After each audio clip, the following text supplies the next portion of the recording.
Hello, everybody. Welcome to the Marketing Water Cooler podcast. My name is Jeremy Francesi. Thanks for stopping by. Hope everybody's doing well. Steph, how are you doing? We're the hamster is running on the wheels.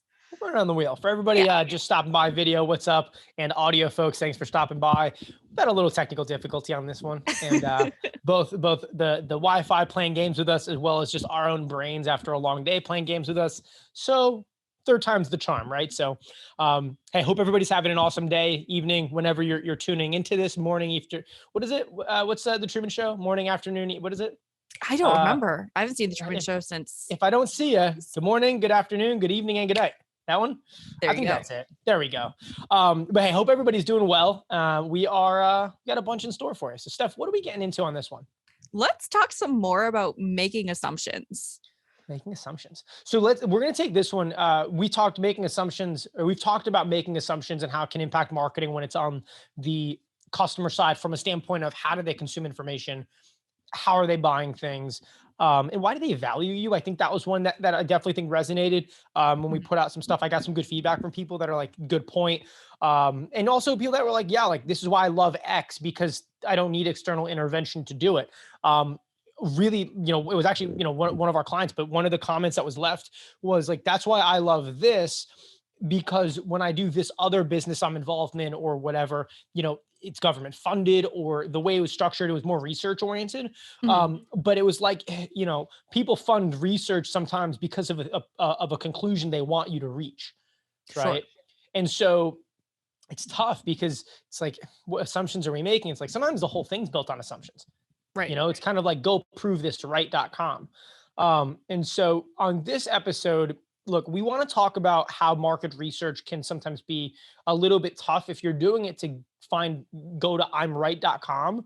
In the core of it is like, go find the truth and not the answer that just justifies your stance. And so our hope in this is, one, mostly this is designed for functional marketing leaders. If you're working with a market research firm, they better understand this or you're already in the wrong side of the pond, right? But if you're going to do research, whether it's customer journey analysis, you're trying to understand things, most likely not. You're starting with just having somebody in your team go to Google and go down a rabbit hole. Hopefully you're talking to customers. Hopefully you're maybe doing a focus group or two. Maybe you're having product team go talk to some customers. Maybe you're going to trade shows and you're just interacting with people, having to learn. But there's that saying of, if you really want to learn about somebody's why, ask them why 5 times, right? And you drill really, really deep in it. Have you heard that before? I don't think that I have, no.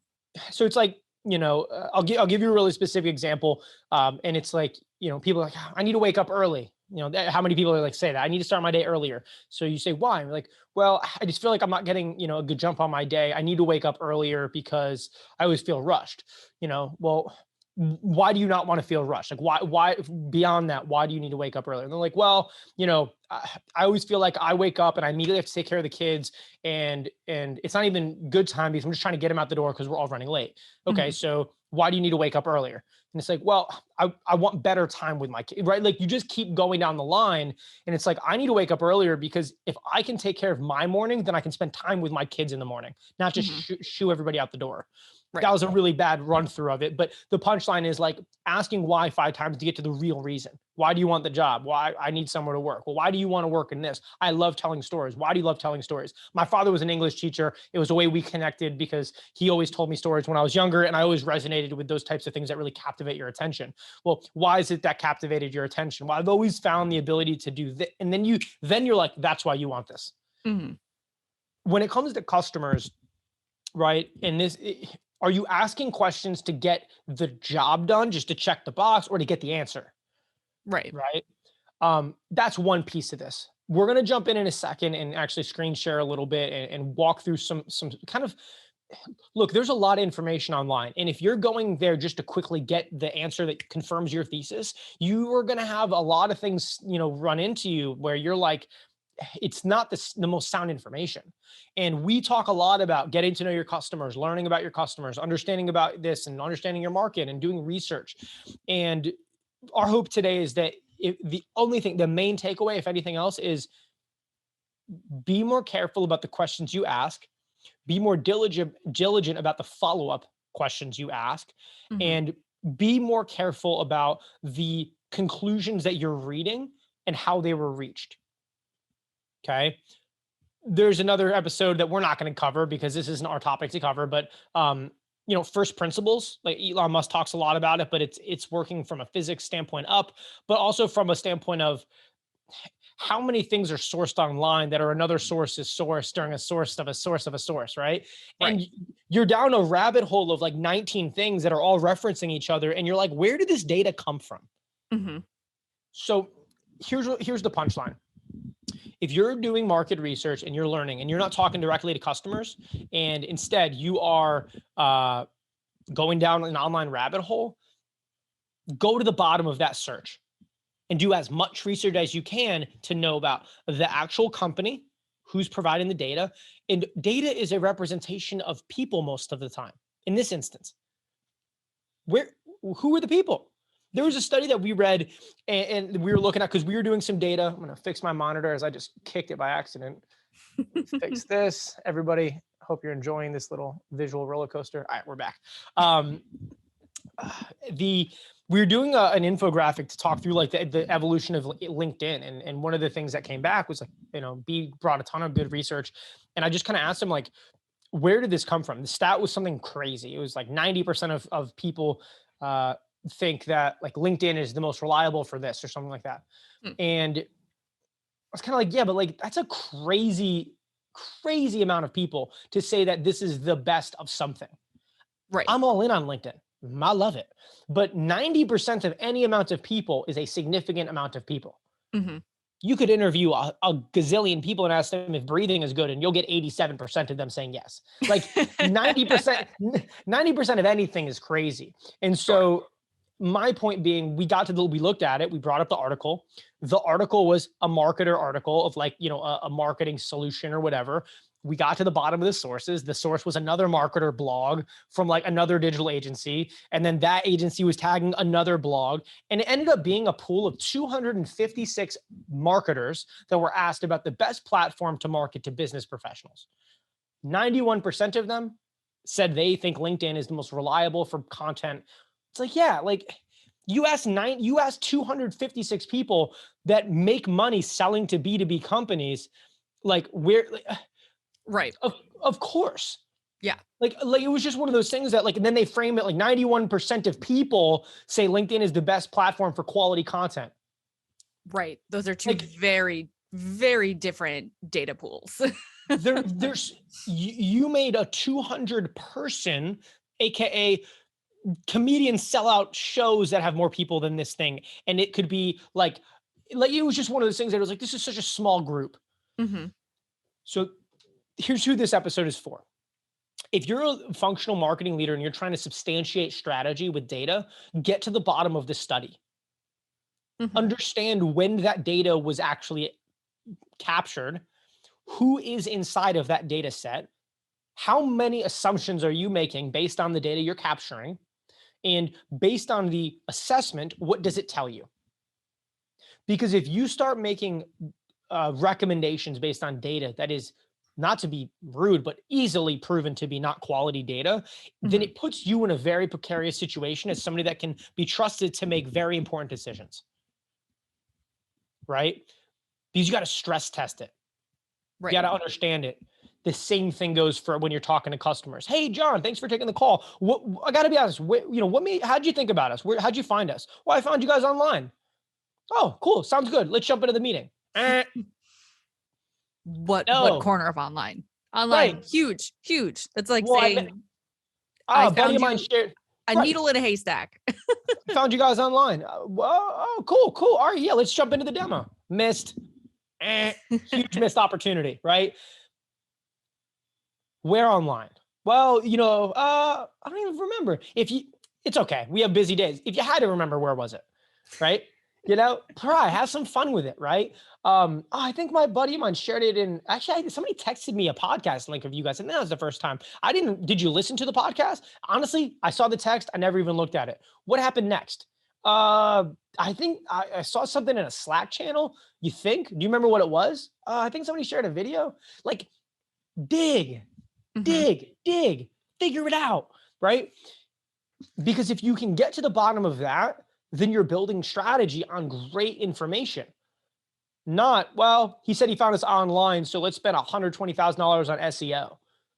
You're spending $120,000 to optimize the name of the company that he's searching anyway, because he's calling it ABC Consulting website.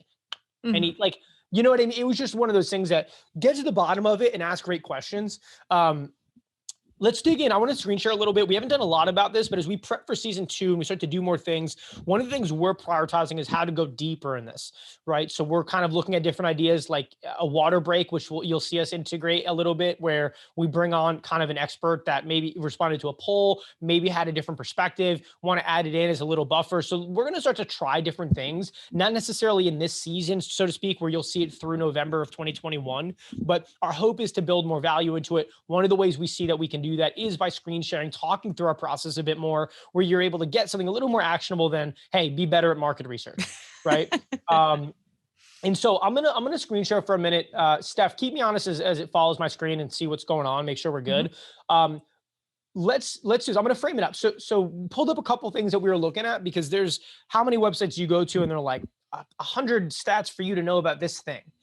And so let's pretend that we are doing research for, let's say you're in cybersecurity and you're trying to take market research data, insights, use it to create graphic design or content, white papers, whatever you're trying to create to target chief information security officers, right? Here's the state of the market. Here's where we were. That transition from where we were to today indicates pattern.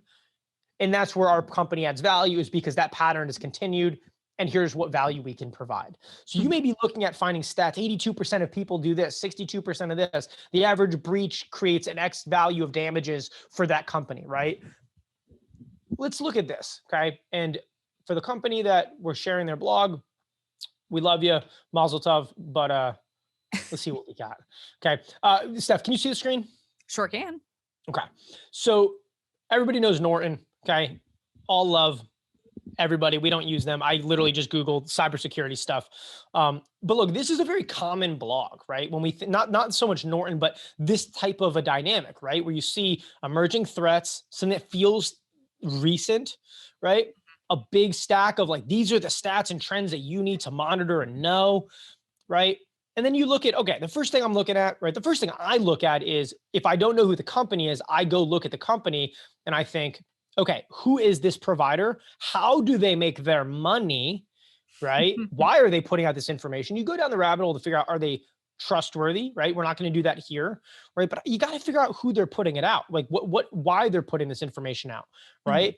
But if you go back and you look through, all right, 115 statistics and trends. So maybe you're a marketer in-house at a cybersecurity firm and you're like, you know what?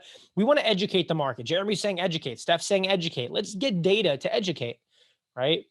And we go through top cybersecurity statistics. So maybe you want to put together some graphics and there's carousels on LinkedIn, those slide shares, and put it in front of maybe an ad. And it says, you know, to CISOs, did you know, right? Over 75% of targeted cybersecurity attacks start with an email. What a profound thing to say when you're trying to say the end user is always the most vulnerable part of the company. Okay, 2021. So we look at it. We're gonna stack dates like we're building a super Oreo right now. Okay, you remember those? How many was it, like a quadruple stuffed Oreo? Throwback. I don't know that I ever made those, but I definitely know the peeps who did. Steph, you haven't lived yet. We'll work on that later. All right, August 9th, 2021. So today, you'll hear this probably the second week of November, maybe the first. So we're almost walking into we're almost in 2022. Let's just frame it. Right? We're 60 days out from 2022 or less. We look at this over 75%, right? Let's say you're trying to educate the market. There's no call to action, brand awareness, education, demand gen. Hey, CISOs, Chief Information Security Officers, 75% of targeted cyber attacks, according to this study, right, from Norton, start with an email. Well, it's not actually from Norton. It's from Round Robin from 2020. So let's open up this link. Okay. Let's see what they give us. Okay, Round Robin Tech. Again, you got to check out, who are they? What's their deal? What's the value in this? How do they get the information?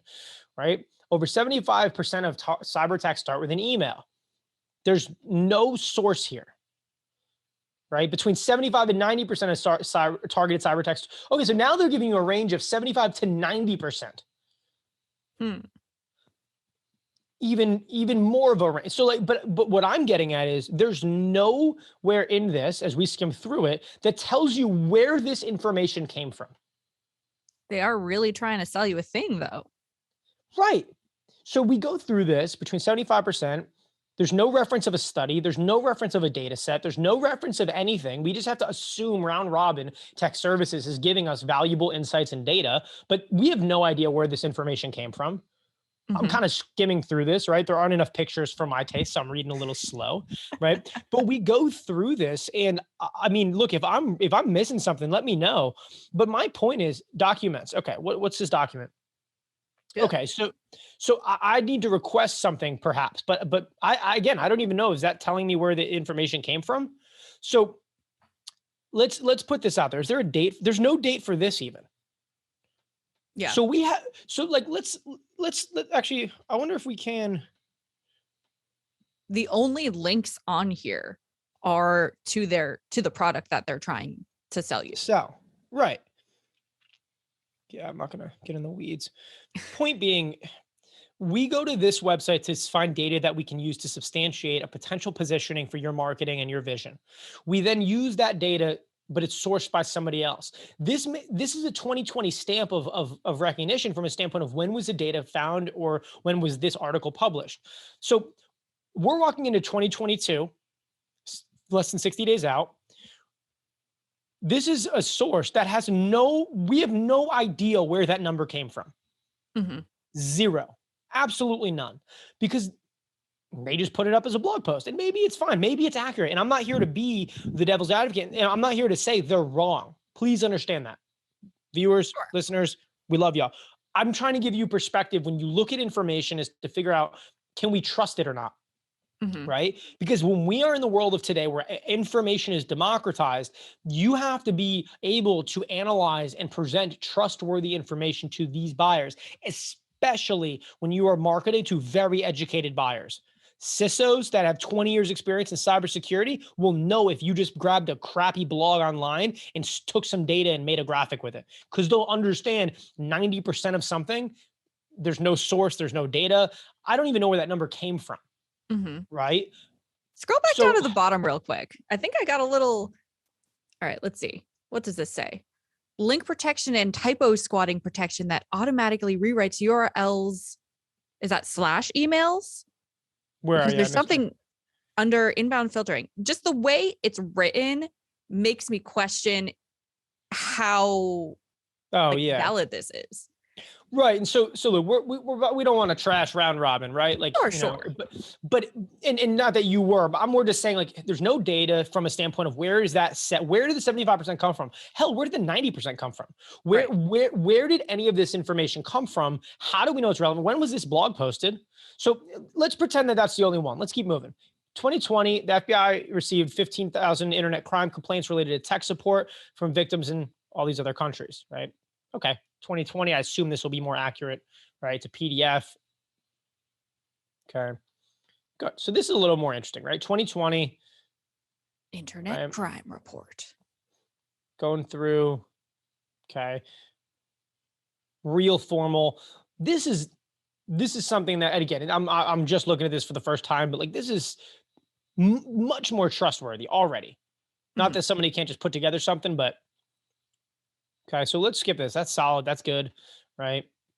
We go through, and you'll notice it just comes down to every single thing on this is a different source. So we have 115 cybersecurity statistics. And the second one we chose, the second one on the entire list has no data set, no clarity as to where the information came from, no date on the website for when it was presented. So we just have to blindly trust that this is correct and that their stat is accurate. Mm-hmm. Okay. Not a great way to build a case. Okay. 53% of adults agree that working remote has made it. Okay. Let's see what they get. 2021. So, citing themselves. Okay. Recent study. And we go through the process, right? Now, what I want to point our attention to a little bit is as we work our way through this, there's a lot of information, right? And if you're a marketer and your job is to create design copy or something that like an infographic of the state of cybersecurity, let's say, right? You have to dig beneath the hood. as we look through this, some of these are going to be back sourced, linked back to the actual provider of the company that wrote this blog. Some of them are going to be the FBI, and that's incredible, right? Those are really, like, based on what I see, it could be really, really credible. Some of them are going to be other software providers, right? Bitcoin accounts for 98% of cryptocurrency payments. Maybe that's true. So we look at it, 2019. 2019 is when this was sourced, okay? So we go through this, 2019, ransom amounts paid daily, okay? As compared to Q4 2018, okay? As we work our way through, at least this does a decent job of contextualizing it, but kind of where I'm getting at is they're referencing Q4 2018 and Q1 of 2019, and we're walking into 2022, and this is a 2021 blog. Mm-hmm. And things have changed so much in the last year. So much. And look, it's the internet. So there may be a bunch of stuff out there that you can find, but it just comes down to, are you just getting whatever is easy? Oh, this is data. My job as a graphic designer was to just create data-driven content for my cybersecurity company. I just found this amazing thing by Norton. Everybody trusts Norton. That way, all of this is credible. My job's now done because all I have to do is take this and create graphics. And you're basically building on sand. Right. Because all of these data points are aggregation, are numbers that were maybe a study, maybe pulled together by a system from the Bureau, right? Like, we don't know where any of this information came from. And so the more you go through a resource like this, and the reason we grabbed it is because it was simple and it had 115 different things to pull from. But if you go through this, you're going to find some that have like stats that are so backdated, right? It's estimated that global ransomware damages 20 billion in 2021. Here's a study for 2019, right? So we go here, okay. 2019, got it. So, ransomware is expected to attack every 11 seconds by the end of 2021. So this is a 2019 article, a 2017 report. This is the gold mine. Beautiful. A 2017 report from Cybersecurity Ventures predicted ransomware damages would cost the world $5 billion in 2017, up from $325 million in 2015, a 15x increase in 2 years.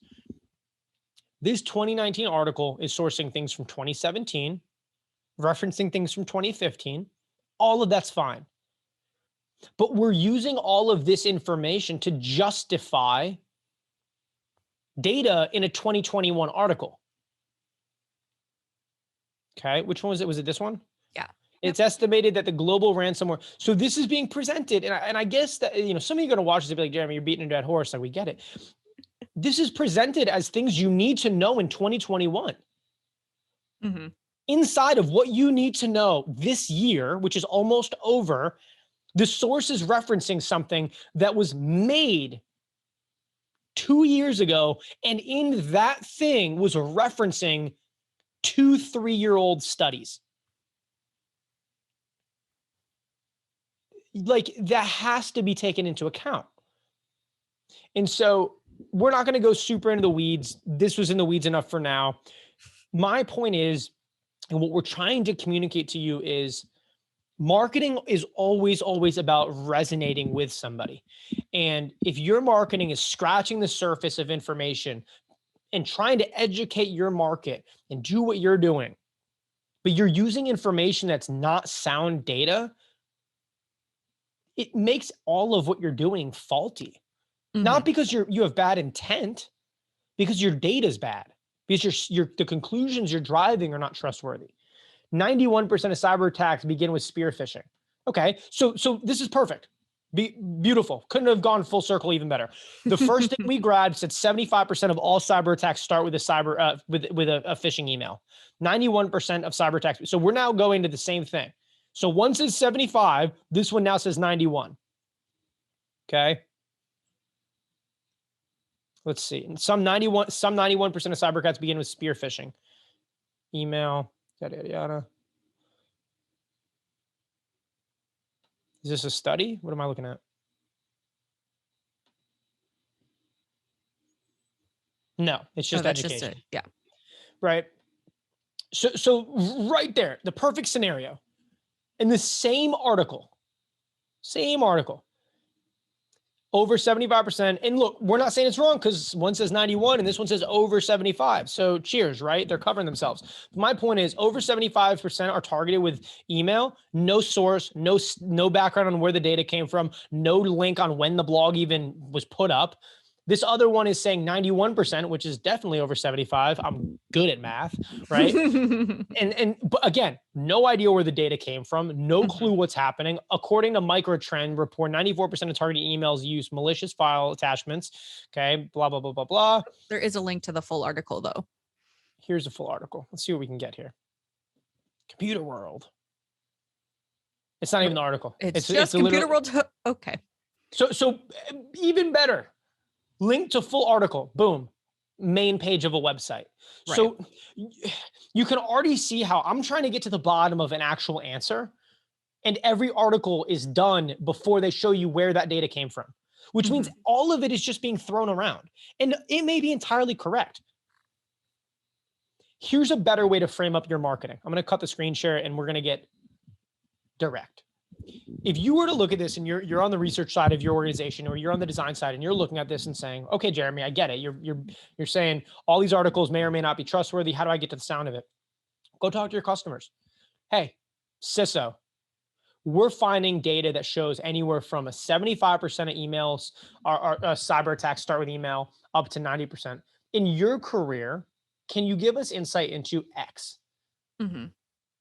Ask 20 of your clients. Now your marketing is not some random bullshit statistic. It's, frame it as, we spoke to 20 chief information security officers and in their combined 120 years of experience being in charge of security, 90% of their threats came via email, a phishing email, right?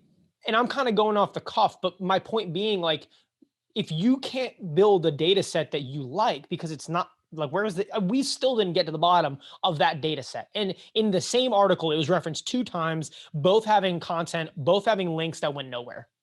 Right. What an opportunity for you to go talk to your clients. Hey, we're trying to educate the community a little bit, right? In your experience in your career, out of all of the times that you were breached, how many of those started with an email targeted at one of your end users? Notice it's a different question. Not total percentage of attacks starting as an email. It's how many actually got through. Then you frame it. We spoke with 20 CISOs and out of their, 100 confirmed breaches, they shared that 87% of them started because somebody sent an email to an end user in their organization that was malicious and X, Y, and Z. That does 2 things. Still educates the market, and it allows you to be positioned as your peer. You're presenting the decision maker, not the company selling against the industry. A lot we can dive into from there. I really I find that the more and more I see content, it just, a lot of the data, a lot of the information, a lot of the platitudes and I kind of just look at it and I'm like, where is all this information coming from? Right. The context is extremely important. Right. Everything we just looked at is data from a company selling against that market. Look, right. we present data that look, we might have missed some stuff. So if you're listening to this and you're trying to dig through us and catch us on, look, you may find nobody's perfect. My point is intentional. We're doing our best. We're trying to do what we can to dig into the bottom of it. So if you see somebody sharing 91% of something is something, who made up the 90%? Because one article says 75 or more, one says 91, one says 70 to 90. Look, I understand that most companies can't all automatically flip their switch and turn into a market research firm, but this is kind of the point. Using things like Gong or other call recording softwares, having more engaged conversations with your customers, having a bigger set having a larger set of dialogue, which is a weird way to frame it, having a better framework for the dialogue with your customers can build a lot of value for marketing. Not just going to Google and finding statistics on cybersecurity and you get a list of 100 things. And some of them are a 2021 statistic, meaning it's presented to be relevant this year. The article was posted in 2019, sourcing data that was acquired in 2017 and 2018. Right. Like, you got to figure out where you're getting, what you're getting, and how it matters. So maybe ask your customers. Think about it from that way. You sell it to CPAs, go talk to your client base. Hey, we're trying to educate and learn. We'd love to understand in your experience. Ask whatever that ask is. And then you use that to frame the conversation a little bit better.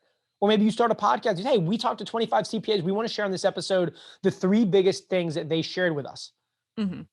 Right. And now you're the vehicle for sharing market research or driving conclusions. But Steph, anything you want to add in there? I know we don't do, like I said, I'd like to do more screen sharing and kind of dig deeper on this, but what do you want to add? Anything at all? Did I miss something? I think it's sort of, you can go back and see, trust your gut. If it sounds too good to be true, it probably is. There's sort of like simple common sense things to just remember that you can't believe everything you read on the internet. So go through and see how many things fit a certain narrative, and if it comes back that there isn't enough to substantiate what you're looking for, then maybe what you're looking for isn't right. Maybe you've just done your research and you've been proven wrong. And also, like, you got to understand what kind of organization you're in. Mm-hmm. So this goes back to, are you measuring what matters? Look, email is awesome. Like, as much as I talk about like, attribution models and like email captures and like gated content and kind of like talk badly about it. Look, when Facebook went down, who had a really, really good, everybody talked, we even did an episode, everybody talking about like how be on other platforms. Who also had a great opportunity? The company that had 10,000 emails in a bank and didn't have to rely on any social network. Right. So, right. There's an adage of like, any situation can be good if you just wait to see what happens next. Right. Mm-hmm. But in this instance, regardless of where you are in marketing, the market moves so fast right now that you have a responsibility to stay close to what's happening and keep people honest. And part of that means you have to be able to get good sound data, however you need to get it, know that it's sound data, and actually allow it to teach you as much as you use it to support things. Mm-hmm. Because there's a lot of people that are trying to support budget allocations with data, and the data is terrible. Yeah. Data is terrible, right? Anything else we want to touch on? I want to make sure we don't drift off into oblivion on this one. But I think we kind of hit the point, do your research. If you haven't checked it out, what is it? I think it's First Principles. Is that what it is? I haven't read it in a while. Yeah. First Principles. Have you heard of it, Steph? I have not. No. I love it. When we were starting to really dig into our research capabilities, I called every engineer I knew, and it was like, how do you assess the quality? Because let's be honest, engineers, like, their job is to be professional problem solvers, and most of what they do, a lot of them, it's like they're learning as they're doing it. Right. Right. Like especially the developers that I know, but a lot of the engineers I know, like, they have multiple monitors. One of them is literally designed for like on-demand learning stuff of like, I'm working on a project on my left monitor and this is the forum I'm in to learn about what I'm doing, And so I'm always like, hey, like, how do you assess the quality of information? How do you ensure you're getting to the bottom of things? And multiple of them were like, go check out First Principles. We can share it another time, but there's a lot of really good stuff. It's a no bullshit way of getting to the bottom of things, and it's assuming, I'll close it with this. No different than when you go to school when you're a kid and the teacher says like, this is the way something is, or this is how it is. And you take it as fact. Not necessarily. Sure. They're just presenting it to you as fact. A lot of the world right now is that.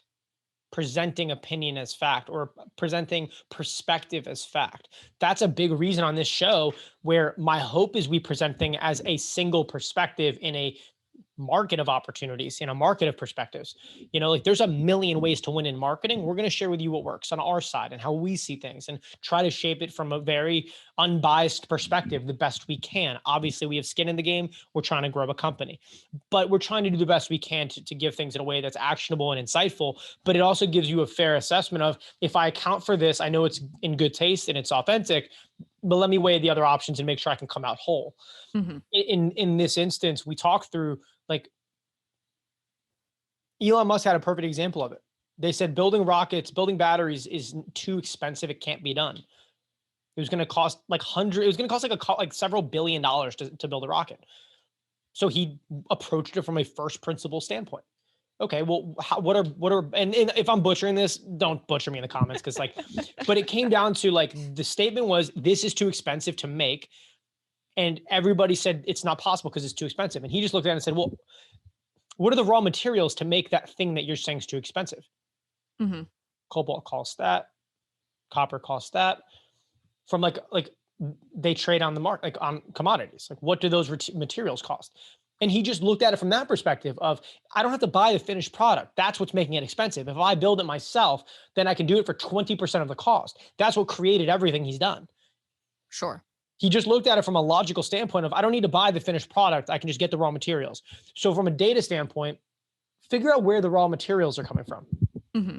Because if everything's built on a bunch of blog posts that are all backlinking the other blog post and you don't actually know what's happening, then it's tough, because you're right. Trying to educate a market with data that just isn't that good.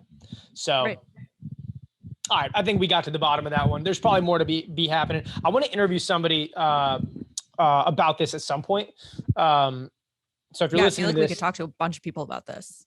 I'd like to talk about market research a lot. I think it's an interesting topic in a world where we're growing more and more skeptical of things. Our buying processes are getting longer. Our buying committees are getting larger. Independently, we're acquiring more information. The ones that ultimately educate people, and look, a lot of what I'm talking about is B2B marketing, right? So like, creativity always plays a factor, but in many cases, people are looking for information that can educate them and inform them, not just entertain them for a minute, because they're looking for 6 pieces of information. Maybe 3 of them, maybe entertain them. They're looking for some meat. So that's all we got. Steph, anything else? No, I think we dove down that rabbit hole a bit. Yeah. I think we dove down it. So look, if you take away anything, get to the bottom of it. Get to the bottom. Ask why, ask where, ask how. Don't just go ask the question that you need to have answered to consider it done or to justify your strategy, because I'd rather be told I'm wrong by the customer today than bet my put all my chips on it just because I don't want to deal with getting to the bottom of it. Figure it out. That's what we got for now. So if you're hearing this, watching this, probably almost Thanksgiving. So enjoy yourself, and we'll be back for more very soon. Hey, thanks so much for sticking around to the end. If you liked the video, smash the like button and hit subscribe so you can stay up to date on all the new episodes. And if you have any questions, drop them in the comments. We will fold them into future episodes and make sure that you get the help and the answers you're really looking for all things marketing and communications.